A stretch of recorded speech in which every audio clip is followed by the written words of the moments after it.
Welcome to Poem of the Day from Perfect English Podcast. Today's poem is by Rudyard Kipling, and the poem is called If. Now, this is one of the most beautiful and one of the wisest poems in English. It might be mainly addressed to men, but it is actually talking to everybody. And the man that we're talking about, or the men we're talking about in this poem, are not exactly men. They're not male. They're just everybody. Because everybody can contemplate the words we're going to hear in this poem and can think about them and learn something for their lives. Let me start by reading the first stanza. And remember that you can read the whole poem in the description of this episode. So if you would like to read the poem while you're listening, just open the description and you will find it there. If, by Rudyard Kipling. If you can keep your head when all about you are losing theirs and blaming it on you, if you can trust yourself when all men doubt you but make allowance for their doubting too, if you can wait and not be tired of waiting, or being lied about, don't deal in lies, or being hated, don't give way to hating, and yet don't look too good nor talk too wise. Now, of course, what he's saying is not easy. It is not easy to be lied about and you don't deal in lies. It's not easy to know that people hate you and you don't deal in hating.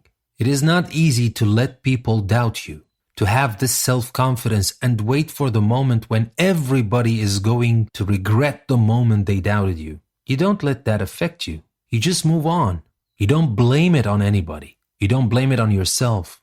You be patient and you keep doing what you're doing. Because most of the time along the way, very few people are going to understand what you're doing, what you're thinking, what you're up to, what you're planning, what do you want to do in this life. This great idea that you have belongs to you. This road lying ahead is only visible to your own eyes. And that is enough. If you can see the road ahead, that is enough. You don't need anybody else to see with you. You just have to bear all the doubt and all the lies, all the hate along the way. That will come. People will not always welcome the idea that you are stepping ahead of everybody else, ahead of them. But if you want to step ahead, you can't look back. The only way you have to look is forward. And in a positive way. You don't deal with lies, you don't hate, and you don't talk about it. You don't just talk about every single thing you do. Just keep a little to yourself and let your actions talk. Pretty deep, huh? And so beautiful. If you just read it again and just contemplate the meanings in this first stanza, you will find that it has a lot to say that applies to any time. This poem is not a new poem, but it is timeless. It applies to all times. Now let's continue with the second stanza with another set of conditions that we need to fulfill to become men, or to become, I would like to say, to become human. If you can dream and not make dreams your master, if you can think and not make thoughts your aim, if you can meet with triumph and disaster and treat those two impostors just the same, if you can bear to hear the truth you've spoken twisted by knaves to make a trap for fools, or watch the things you gave your life to broken, and stoop and build them up with worn-out tools. That gives me the goosebumps when I read it, because it has to do with our lives. And if we want to really achieve something with our lives, if we want to add something to this life and not just take things. But here, what did he say? He said, if you can dream and not make dreams your master, you are allowed to dream. You have to dream. You must dream. Everybody must dream. But don't get carried away. Don't make the dream become the destination. You are dreaming of achieving something, but this thing you're dreaming of achieving is something that has to add something to this life. If your dreams are just about you, if your dreams have nothing to do with other people or nothing to do with this world that you live in, then your dreams are your master. And then along with dreaming, you are allowed to think. Well, actually, you have to think. You must think. You have to be a thinking person. But is that the purpose of life? Is the purpose of life is just thinking? You're thinking to get somewhere. You're thinking to do something, to achieve something. But if the thought itself is your aim, if this is the ultimate goal that you want to get, what have you achieved? And there comes the very important thing that happens to all of us. I'm sure it happened to you at some stage of your life. Doesn't matter how big or small your victory or your loss. But we've all faced moments of victory and moments of loss. And how did we deal with those moments? Nobody is going to say, be happy when you lose and don't be too happy when you win. Of course, we will be happy when we win. When we have some success in our lives, we will be happy. We will be sad when we lose things. But let's not forget that these are fleeting moments. Victory, loss, they're just moments along the way. And these two are not the truth. The truth always lies beyond. After every success, there is more hard work to do to keep on going. And after every loss, you will rise again. It is not the end. One success is not enough. If you can achieve more and you don't, that is not exactly success. And one loss is not enough to kill you, is not enough to end your life. Because there's always be rising. After losing everything, you will win again. And I love the way he called them two imposters. These are not real. These are just like those moments that we have. And we need these moments to keep going in our lives. Just treat those two imposters the same way. And then you speak the truth. You talk about things and people keep twisting what you say. And other people believe them. And sometimes people never get what you want to say. You have to bear the fact that this is going to happen.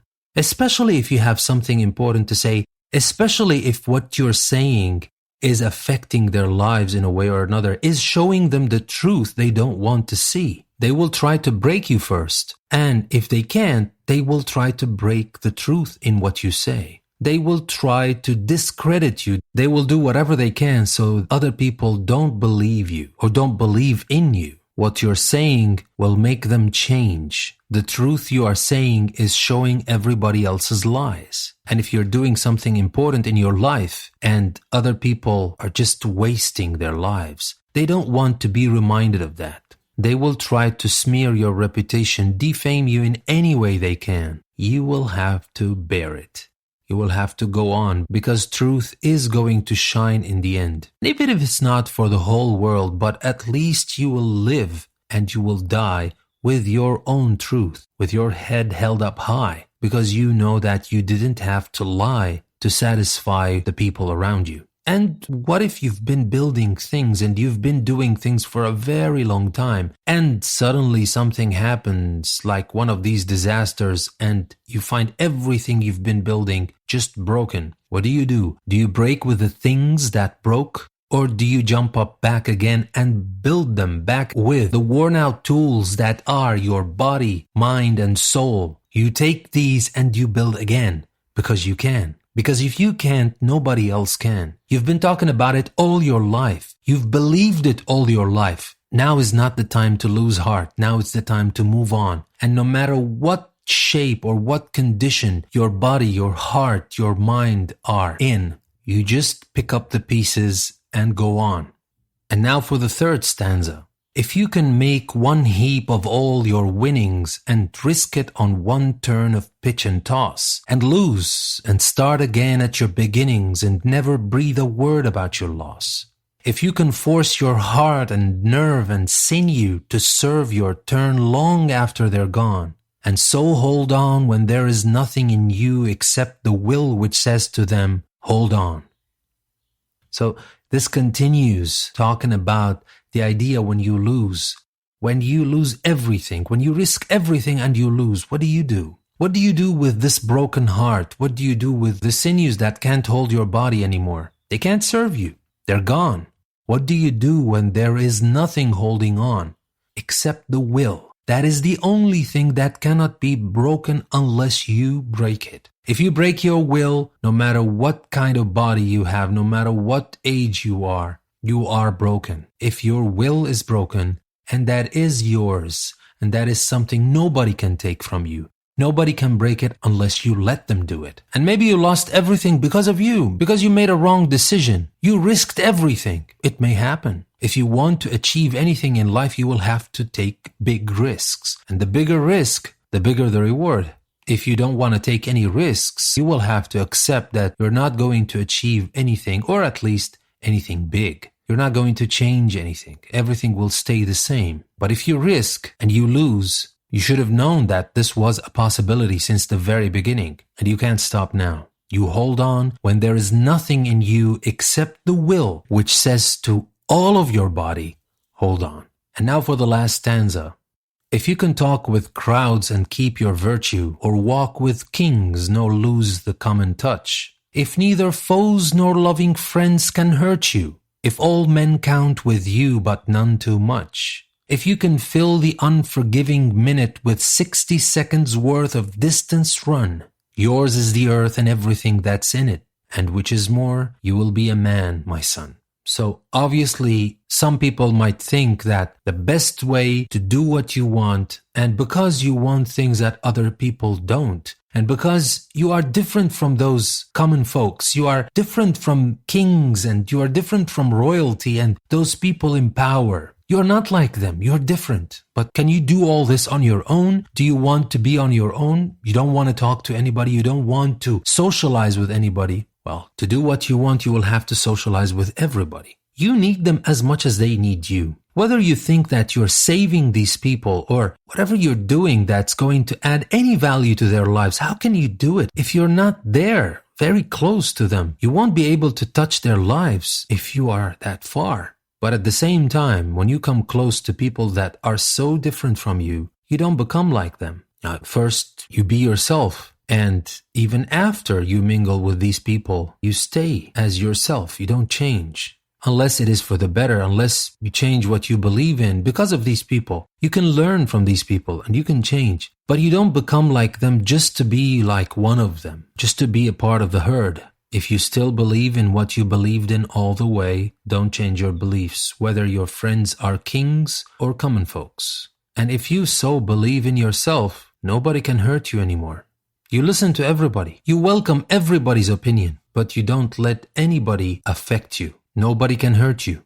And the most important thing of all is your time. We are all the same because we all have the same currency and we all have it in abundance but limited at the same time. We all have time. What matters is how we choose to spend this time. Think about the richest person in the world and the poorest person in the world. If we think about money, of course, one person has a lot more. But if we think about time, both have the same time. The poor person might even have more. Who knows? And I'm not saying that it is fair. I'm not saying that the life of the poor is the same like the life of the rich. Of course not. The life of the rich is much more comfortable. We all know that. But we also know that we have the one currency that is distributed the same to everybody around the world, and that is time. The idea is don't lose it. Don't waste it. Fill the unforgiving minute, because it is unforgiving. If it goes, it will never come back no matter how much you beg, no matter how much you plead. It's not coming back. Fill it with 60 seconds worth of distance run. Fill it with something that you can talk about, something that you will be proud of, something that will move you forward. If you can do that, if you can do all the things that our friend Rudyard said from the very beginning, and I'm pretty sure that no one man can do all these things, but at least if we can do a couple of these things, if we can do a few of these things, well, yours is the earth and everything that's in it. And that is what will make you a man, my son. I hope you enjoyed the poem. This is one of the poems that is so dear to my heart, and that is why I shared it with you. Thank you for listening to Poem of the Day from Perfect English with Danny. Don't forget to check the link I left you to my Patreon page if you would like to support this podcast. If you would like to support this podcast, please go there and become a patron of this podcast. This is your host, Danny, saying thank you very much. See you in the next episode.